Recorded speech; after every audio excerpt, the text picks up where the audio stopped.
आमार उद्देश्य तो হৈছে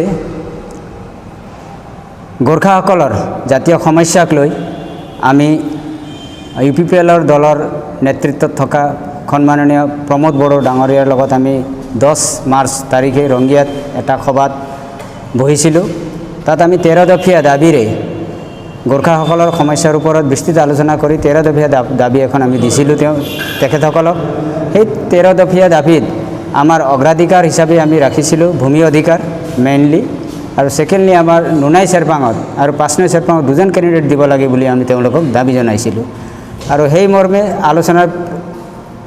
আলোচনাৰ পিছত তেওঁলোকে আমাৰ যিটো ৰাজনৈতিক সমস্যাৰ বিষয়ে কথা আছিল সেই ৰাজনৈতিক বিষয়ক সমস্যাক লৈ তেওঁলোকে আমাৰ দুজন প্ৰাৰ্থী তাত প্ৰদান কৰিলে, আৰু বাকীখিনি যিবিলাক আমাৰ আৰু 11টা যিটো দাবী আছিল সেই দাবীবিলাক তেওঁলোকৰ যদি চৰকাৰ আহে তেতিয়াহ'লে আমি ক্ৰমান্বয়ে এই দাবীবিলাক আমাক পূৰণ কৰি আমাক প্ৰতিশ্ৰুতি দিয়াৰ কাৰণে আমি বিটিআৰ গোৰ্খা সমাজৰ হৈ ইউপিপিএল দলক আমি সমৰ্থন জনাইছোঁ। বিপিএফে যেনেকৈ গোৰ্খা সমাজক প্ৰতাৰণা কৰিলে সেই প্ৰতাৰণাৰ ভিত্তিত যেহেতু নতুন দল হিচাপে ইউপিপিএলে আমাক দুজনকৈ প্ৰাৰ্থিত্ব দিলে, প্ৰাৰ্থিত্ব দিয়াৰ পিছত আমি নাভাবোঁ যে গোৰ্খা সমাজে আকৌ বিপিএফৰ সমৰ্থনত গৈ ভোটদান কৰিব, এইটো আমি কেতিয়াও নাভাবোঁ।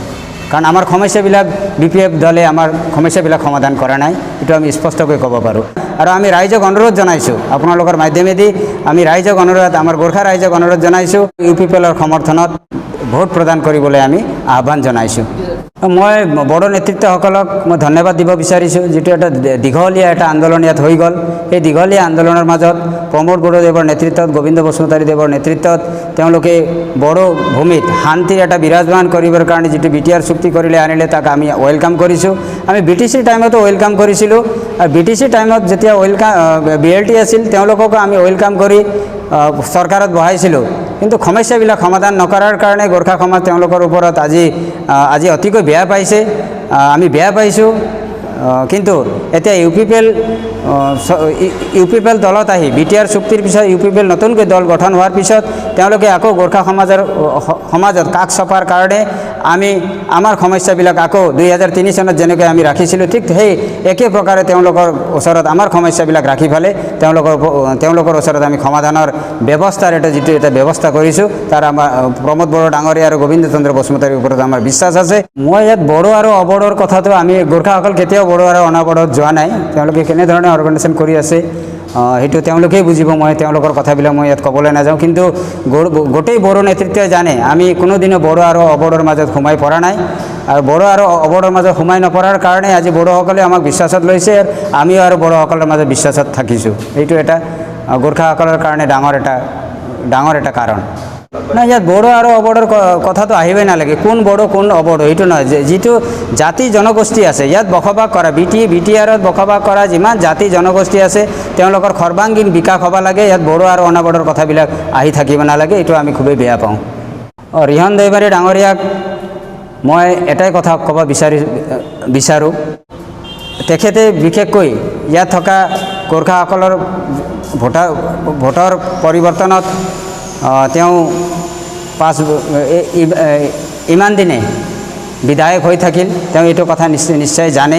আৰু কালিৰ দিনত তেওঁ যি প্ৰতিশ্ৰুতি গোৰ্খাসকলক দিছিল সেই প্ৰতিশ্ৰুতি তেওঁ পালন কৰিব পৰা নাই, সেইকাৰণে এতিয়া গোৰ্খাসকল তেওঁৰ পক্ষত নিশ্চয় নাই বুলি মই ভাবোঁ। আমি সকলো গোৰ্খা ভাই ভনীসকলক আহ্বান কৰিম যে এইবাৰৰ ভোট অন্য নচোৱাকৈ জাতীয় স্বাৰ্থত ট্ৰেক্টৰৰ ছবি দিবৰ কাৰণে আমি অনুৰোধ কৰিম। আৰু তাত থকা যিমান জাতি জনগোষ্ঠী আছে সেই জাতি জনগোষ্ঠীসকলকো এইবাৰৰ ভোট তেওঁলোকে যাতে ট্ৰেক্টৰৰ ছবিত দি ফালে কৃষ্ণগিৰি ডাঙৰীয়া নুনাই চেৰপাঙৰ পৰা, পাঁচনৈ চেৰপাঙৰ পৰা দীপক বৰাল ডাঙৰীয়াক জয়যুক্ত কৰিবৰ কাৰণে তেওঁলোকৰ বহুমূলীয়া ভোট প্ৰদান কৰে, তাৰ বাবে মই সকলো জাতি জনগোষ্ঠীক অনুৰোধ কৰিছোঁ। যিটো আমাৰ সমস্যা আছে বিজেপিয়ে আজিলৈকে সমাধান কৰি দিয়া নাই, ভোটৰ সমস্যাটো ডাষ্টবিনত পেলাই থৈ দিছে। চেণ্ট্ৰেল গভৰ্ণমেণ্টে তেওঁলোকক কৈছিল এই সমস্যাটো সমাধানৰ কাৰণে আপোনালোকে ব্যৱস্থা কৰক, কিন্তু আজিলৈ গভৰ্ণমেণ্ট অফ আছাম যিটো অসমৰ বিজেপি চৰকাৰ আছে সেই বিজেপি চৰকাৰে আজিলৈ এই সমস্যাটো সমাধান কৰি দিয়া নাই। NRCৰ ক্ষেত্ৰত সুপ্ৰিম কোৰ্টত মাননীয় জজে কৈছিল যে গোৰ্খাসকল সম্পদ হয়, তেওঁলোকৰ প্ৰব্লেমটো কি, কিয় এইটো হৈ আছে। হাজেলা ডাঙৰীয়াক তেতিয়া এটা প্ৰশ্ন সুধিছিল, মই নিজে কোৰ্টত আছিলোঁ, নিশ্চয় হাজেলা ডাঙৰীয়াই আহি আমাৰ মাননীয় মন্ত্ৰী সৰ্বানন্দ সোণোৱালক নিশ্চয় কৈছে। তেওঁলোকে যদি ইয়াত DC বিলাকক যদি পাৰ্মিশ্যন দিলে হয়, DC সকলক যদি ক'লে হয় যে আপোনালোকে কোৰ্টে এইখিনি কোৱাৰ পিছত এই গোৰ্খাসকলক এটা হুকমল এটা ব্যৱস্থা কৰিব লাগে, তেওঁলোকে কৰা নাই। আমি জানো যে সৰ্বানন্দ সোণোৱাল চৰকাৰে কেৱল ভোটৰ সময়ত গোৰ্খাসকলক চায়, কিন্তু গোৰ্খাসকলৰ সমস্যাৰ ক্ষেত্ৰত তেওঁ সদায় পিছ পৰি থাকে। এই দুটা নীতিৰে যিটো গোৰ্খাসকলক তেওঁলোকে পৰিচালনা কৰি আছে। এতিয়া আমি গোৰ্খা সমাজৰ ফালৰ পৰা BTADত এই আত্মপ্ৰকাশ কৰা গোৰ্খা সংগঠনে তীব্ৰ বিৰোধিতা কৰিব কালিৰ দিনত। মই এইটো সকীয়াই দিব বিচাৰিছোঁ BJP চৰকাৰক। ধন্যবাদ। আমার সেন্ট্রাল কমিটিয়ে অলরেডি আমাক নির্দেশ দিছে যে এবার আমার সেন্ট্রাল কমিটিয়ে UPPL দলক সমর্থন করেছে। সেই হিসাবে আমি তেওঁলোকৰ নিৰ্দেশ মৰ্মে আমি ডিস্ট্ৰিক্ট কমিটিয়ে কাম কৰি যাব লাগিব। গতিকে আমি অহাকালিৰ পৰা আমাৰ যোনটো গোৰ্খা সমাজত আমাৰ যোনটো সমস্যাবিলাক আছে, সেই সমস্যাবিলাক আৰু আগন্তুক ইলেকশ্যনত আমাৰ ভূমিকা কেনেকুৱা হ'ব আৰু কি কাৰণে আমি আজি UPPL দলক সমৰ্থন কৰিছোঁ, সেই বিষয়ে আমি গোটেই গোৰ্খা সমাজৰ ৰাইজক আমি অৱগত কৰিম। ঘৰে ঘৰে গৈ কৰিম, সৰু সৰু মিটিং পাতি কৰিম। আমি গোৰ্খা সমাজে কিহৰ কাৰণে আজি UPPLক সমৰ্থন কৰিছোঁ সেই বিষয়ে তেওঁলোকক অৱগত কৰাম। তাৰপিছত ৰাইজে বুজি পাব।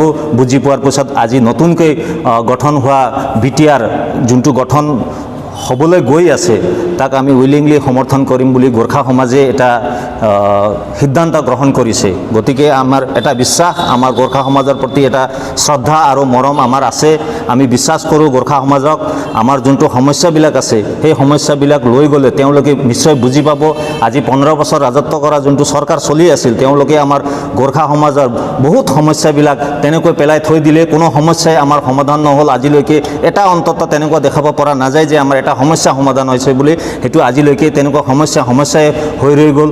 গতিকে UPPL চৰকাৰে আমাক এটা বিশ্বাস দিছে। আমি তেওঁলোকক 13 দফীয়া এটা স্মাৰক পত্ৰ তেওঁলোকক আমি দিছোঁ। আমাৰ সমস্যাবিলাক এনেকুৱা ধৰণৰ আছে। তেওঁলোকে আমাক এটা সমস্যাটো ক'বলৈ গ'লে সৰু এটা সমস্যা তেওঁলোকে ফাৰ্ষ্টতে আমাক ক'বলৈ গ'লে ফুল ফিজ কৰি দিছে। কেনেকুৱানো আমাৰ দুটা সমষ্টিত দুটা প্ৰাৰ্থিত্ব প্ৰদান কৰিছে। সেইটো কাৰণে আমাৰ এটা ডাঙৰ কথা। আজি 15 বছৰে যোৱা চৰকাৰে আমাক কোনো ধৰণৰ তেনেকুৱা প্ৰাৰ্থিত্ব প্ৰদান কৰা নাছিল। গতিকে আমি আজি UPPL দলক আমি একদম ভাল পাইছোঁ, অন্তৰেদি ভাল পাইছোঁ, কিয়নো আমাক এটা বিশ্বাসত লৈ তেওঁলোকে দুটা প্ৰাৰ্থিত্ব প্ৰদান কৰিছে। গতিকে তেওঁলোকৰ যোনটো মনোভাৱ, আমাৰ প্ৰতি এটা মৰম স্নেহ যোনটো এটা মনোভাৱ তেওঁলোকে প্ৰকট কৰিছে, তাক আমি ফুল ফিজ কৰিবৰ কাৰণে আমি এতিয়া সকলো গোৰ্খা ৰাইজ আজি দলে বলে ওলাই আহিছোঁ। আজি তেনেকুৱা মিটিঙতো দেখা গ'ল যথেষ্ট আমাৰ বুদ্ধিজীৱীসকল, সাহিত্যিকসকল, আমাৰ শিক্ষাগুৰুসকল, আমাৰ সামাজিক যোনটো সমাজৰ লগত দীঘলীয়া এটা সম্পৰ্ক ৰাখি অহা যিজন ব্যক্তিবিলাক, সমাজৰ কাৰণে